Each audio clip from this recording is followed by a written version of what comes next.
In this video, we will look at how to add together vectors using what's called the component method. The problem is a displacement question, but it works for any style of vector. Here we've got a bear escaping from the city zoo. He first walks 10 kilometers in a direction 30 degrees north of east, then turns and walks another 5 kilometers southeast. And the question is asking, where do we find him in the end? In other words, what is the bear's final displacement? So to do this, we want to separate the vectors and look at each one independently. The bear first walks in a direction of 10 kilometers at 30 degrees north of east, as shown, and then we're adding to that a 5 kilometer vector southeast, which automatically means 45 degrees. We wish to determine the magnitude and direction of the resultant displacement, the red arrow vector.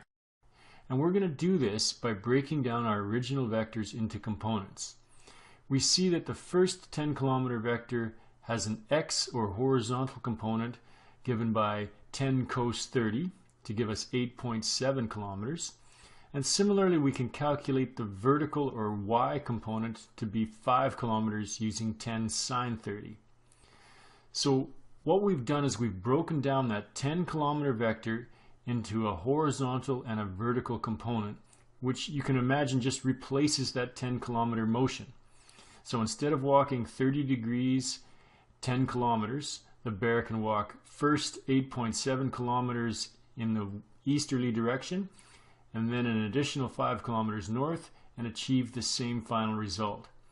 If you look at our 5 kilometer vector, we've broken that one down as well into two 3.5 kilometer vectors, one towards the east and one towards the south.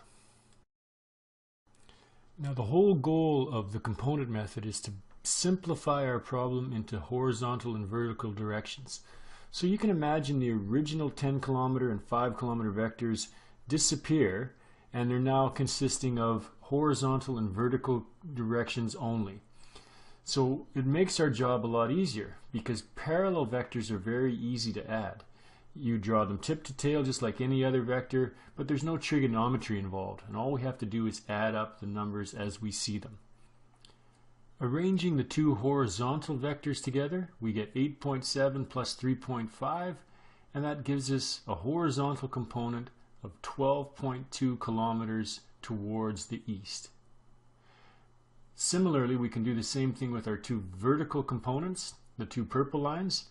Adding the 5 kilometer vector tip to tail to the 3.5 kilometer vector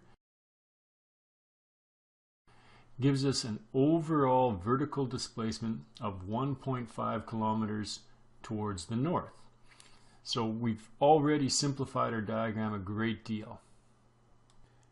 Now remember, the task was to figure out the overall displacement of the bear. And since we know the horizontal and vertical components of this overall displacement, it's simply a matter of the Pythagorean theorem to figure out the hypotenuse. Finally, we need to determine what direction it's acting in, and all we have to use is simple SOHCAHTOA, since we have a right triangle, to get an angle using the tangent of 7 degrees north of east.